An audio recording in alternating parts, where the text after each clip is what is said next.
Hi friends, நம்ம இன்றைக்கி பார்க்க போகிறது என்னென்னா முள்ளங்கி காரக்குழம்பு வந்து எப்படி வைக்கிறது அப்படிங்கிறது பார்க்க போகிறோம். ஃபஸ்ட்டு அதுக்கு என்ன பண்ணணும்னா, கடாயில் எண்ணெய் விட்டுக்கலாம்.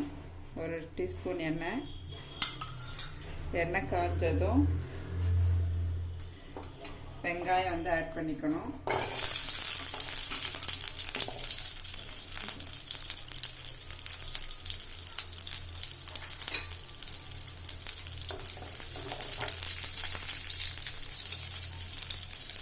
வெங்காயம் நல்லா வணங்கியதும் நம்ம எடுத்து வச்சுருக்கக்கூடிய பூண்டு, கறிவேப்பிலை, ஒரு துண்டு இஞ்சி, மிளகாயெல்லாம் ஆட் பண்ணிக்கலாம். அது கூடயே வந்து நான் சின்னதாக 2 தக்காளி வந்து எடுத்து வச்சுருக்கிறேன். அந்த தக்காளியை வந்து ஆட் பண்ணி நல்லா வணக்கிக்கலாம்.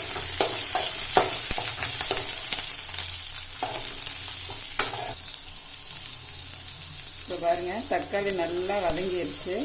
இந்த ஸ்டேஜில் நம்ம சீரகம் ஒரு 1/4 டீஸ்பூன் ஆட் பண்ணிக்கலாம்.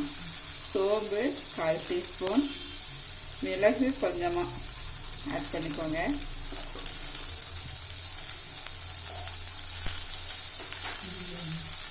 நெக்ஸ்ட்டு மஞ்சள் தூள் 1/4 டீஸ்பூன்,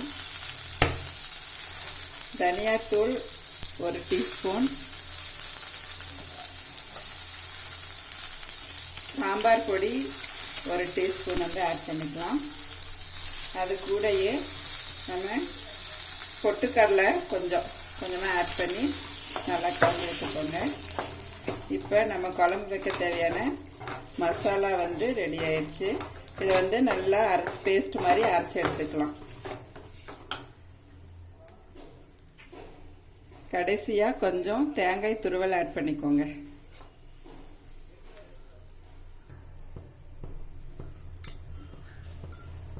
எண்ணெய் 2 டேபிள் ஸ்பூன்,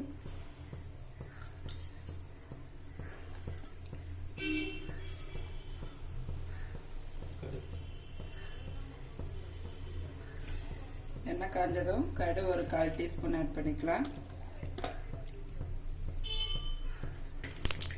கடுகு நல்லா பொரிஞ்சதும் நம்ம அரிஞ்சு வச்சிருக்கக்கூடிய வெங்காயம், மிளகாய், கறிவேப்பிலை இந்த 3 ஆட் பண்ணிக்கிறோம்.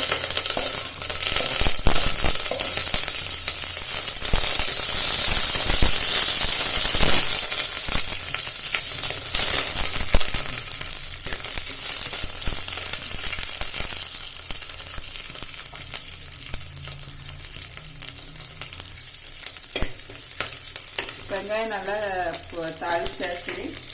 இப்போ நம்ம வெட்டி வச்சிருக்கக்கூடிய முள்ளங்கி பாருங்க எவ்வளோ அழகாக இருக்குது. ரவுண்டாக நான் கட் பண்ணியிருக்கிறேன்.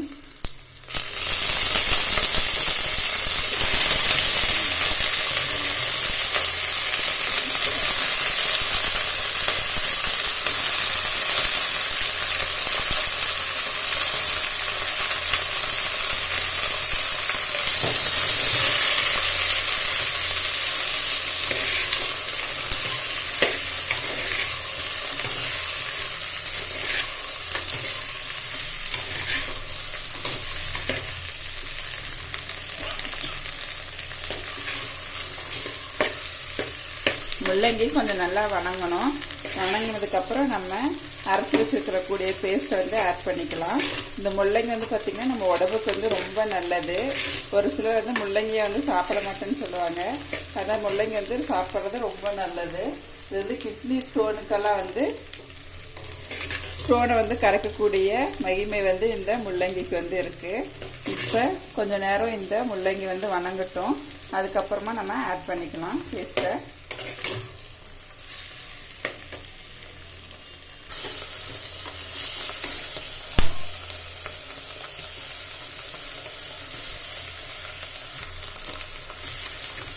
பாருங்க, நம்ம தண்ணியே ஊற்றல, உள்ள பாருங்க எவ்வளோ தண்ணி நிற்குது. இப்போ முள்ளங்கி வந்து ஓரளவுக்கு வணங்கிருச்சு. இந்த ஸ்டேஜில் நம்ம பேஸ்ட் வந்து ஆட் பண்ணலாம்.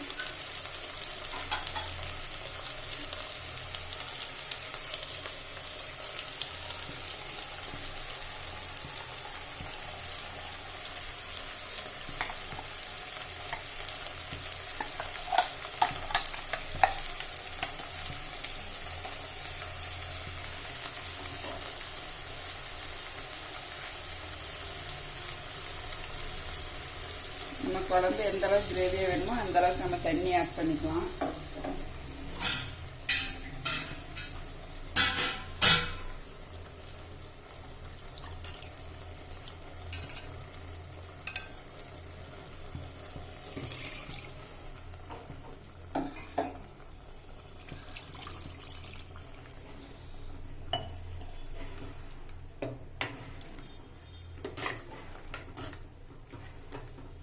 தண்ணியெல்லாம் ஆட் பண்ணிட்டு நல்லா கலந்து விட்டுக்கோங்க.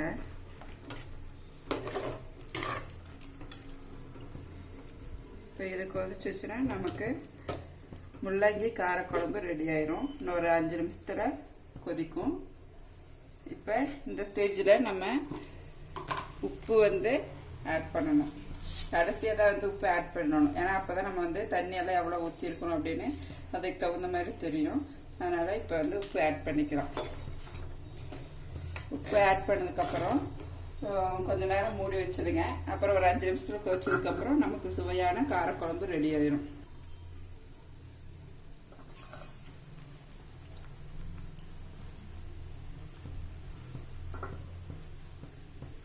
குழம்பு நல்லா கொதிக்க ஆரம்பிச்சிருச்சு. காய் வெந்துருச்சான்னு பார்க்கலாம்.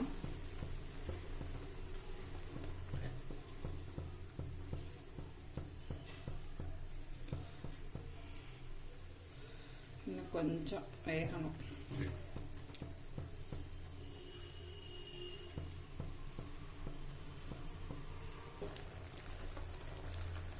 கடைசியாக நம்ம எடுத்து வச்சக்கூடிய கொத்தமல்லி தூவி இறக்கிட்டோம்னா நமக்கு சுவையான முள்ளங்கி காரக்குழம்பு ரெடி. தேங்க்யூ.